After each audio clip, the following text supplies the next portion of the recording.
Thank you very much, Madam Special Envoy from Thailand. Excellencies, ladies and gentlemen, last but not least, I have great pleasure and honor to request our own Honorable External Affairs Minister, Dr. S. Jaishankar, to make his remarks. Sir, you have the floor.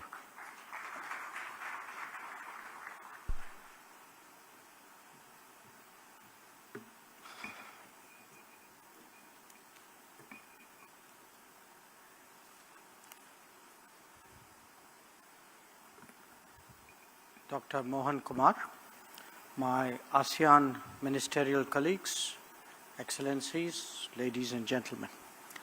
I am really delighted to join you all at the 12th edition of the Delhi Dialogue.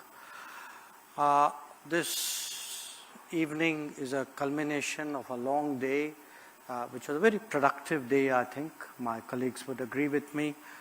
We had a special ASEAN-India Foreign Ministers meeting, and Dr. Mohan Kumar, in fact, flagged the outcome document for all of you. And my takeaway today was, in fact, it would seem, Retno, that we had all had 2 shots of the vaccine of strategic trust, and probably the booster shots as well. So it went quite well, and that's the spirit in which I'm talking to you today. So the Delhi Dialogue. I think there's no question that it is for India the foremost ASEAN-centered Track 1.5 forum. And over the years, it has yielded very rich dividend in ideas, proving that conversations are indeed the road to create changes and enhance cooperation. I would like to congratulate the organizers, RIS and AREA, who in partnership with the Ministry of External Affairs have put together this event. Now, the theme, of course, for the current edition of the Delhi Dialogue is building bridges in the Indo-Pacific, and it's relevant both in its substance and in its timing.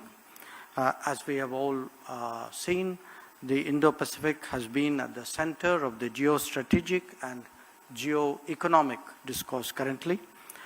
The undeniable logic of the connectedness of the 2 oceans, along with the ongoing global rebalancing, calls for an open-minded dialogue, which is what you have here. And this is also an opportune time to discuss this topic because as I noted, we are celebrating 30 years of ASEAN-India ties. So we are not just looking at bridges for their own sake. I think we're looking at bridges that could become a pathway for a truly comprehensive strategic partnership between ASEAN and India. Now, the world is currently experiencing turbulence, which along with the consequences of the pandemic, has made the global outlook even more uncertain and complex. Developments in our own region too have had their implications, whether we speak of Afghanistan or of Myanmar. Further away, the conflict in Ukraine is exacerbating concerns over food, fertilizer, and fuel security. This global scenario highlights the need for countries of the Indo-Pacific to enhance their cooperation and, in fact, to stand together. We may be celebrating the 30th anniversary of ASEAN-India partnership, but the fact is, and we should recognize that, the fact is that our relationship is deeply rooted in history and civilization, with trade and travel intrinsic to our cultures. So there is an underlying comfort that is a great asset to building bridges. Where the contemporary era is concerned, India's Act East policy has clearly been the bedrock of ASEAN-India partnership. ASEAN, in fact, holds a unique value as a confluence of our Act East policy and our neighborhood first policies.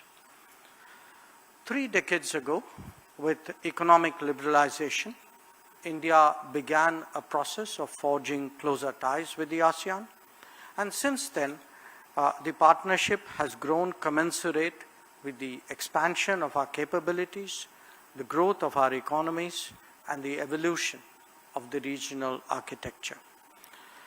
In addition, it has encapsulated other dimensions of connectivity, strategic and security cooperation, and enhanced education and societal linkages.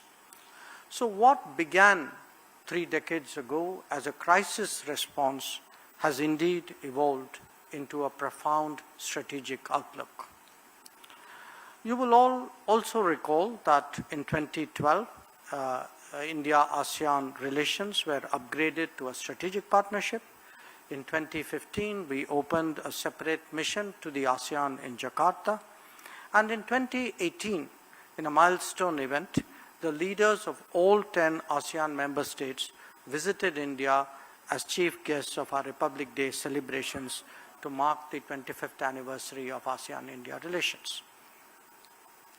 This upward trajectory in ASEAN-India partnership has also been matched by India's active engagement with ASEAN-centered platforms, including the ASEAN Regional Forum, the East Asia Summit, and the ADMM Plus meetings. So, how do we now see each other in a changing world? From the Indian perspective, ASEAN lies at the center of the Indo-Pacific, geographically, culturally, and strategically. ASEAN centrality is therefore self-evident, especially as its architecture has such wide coverage. It was for this very reason that Prime Minister Modi announced the Indo-Pacific Oceans Initiative at the 2019 East Asia Summit. The IPOI shares strong convergence with ASEAN's own outlook on the Indo-Pacific. I'm glad that this initiative has found support of countries of the Indo-Pacific, including some of our ASEAN partners, notably Indonesia and Singapore. We would welcome the interests of others in this initiative. How do we realize the full benefits of this relationship? For a start, we must make connectivity more expansive and effective.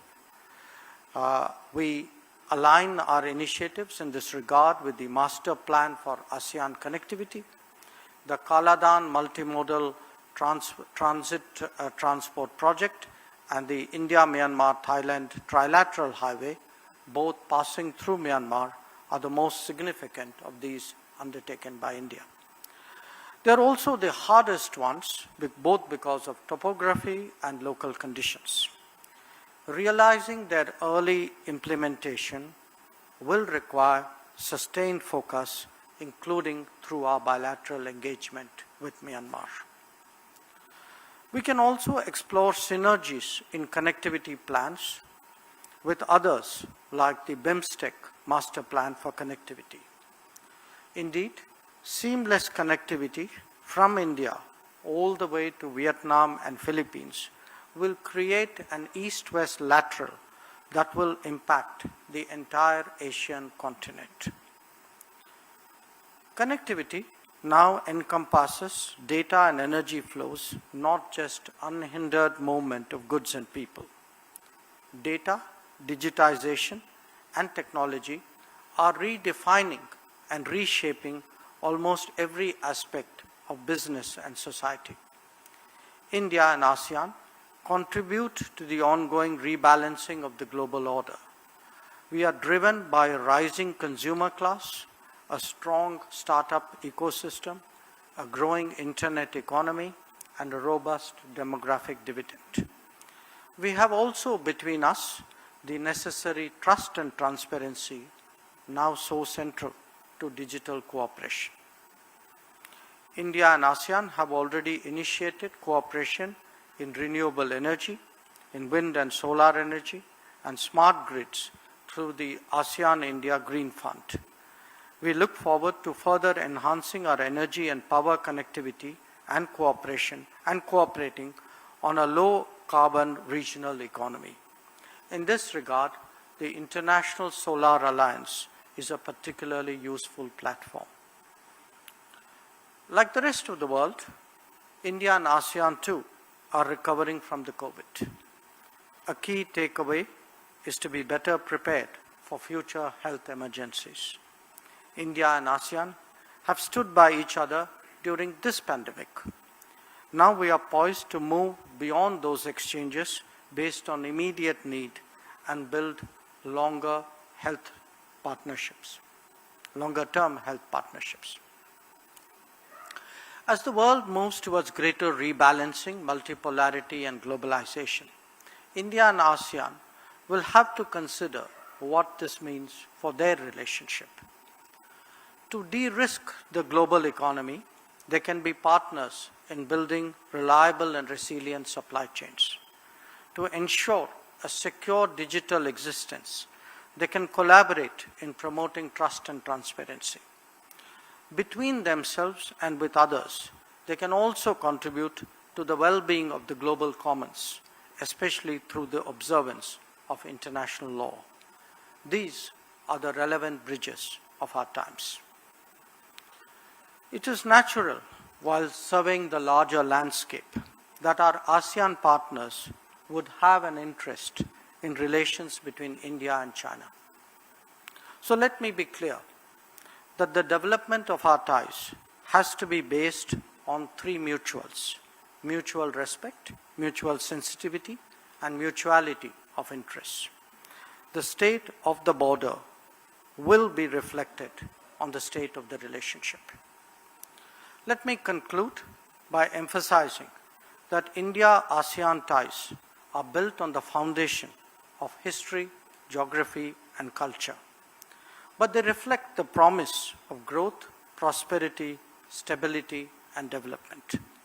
Our ability together to expand our collaboration, adding more facets and making it more intense, has a resonance far beyond. We can make a real contribution to the evolution of the Indo-Pacific, and I dare say, even to the emergence of a new world order. I wish the dialogue all success, and I thank you for your attention.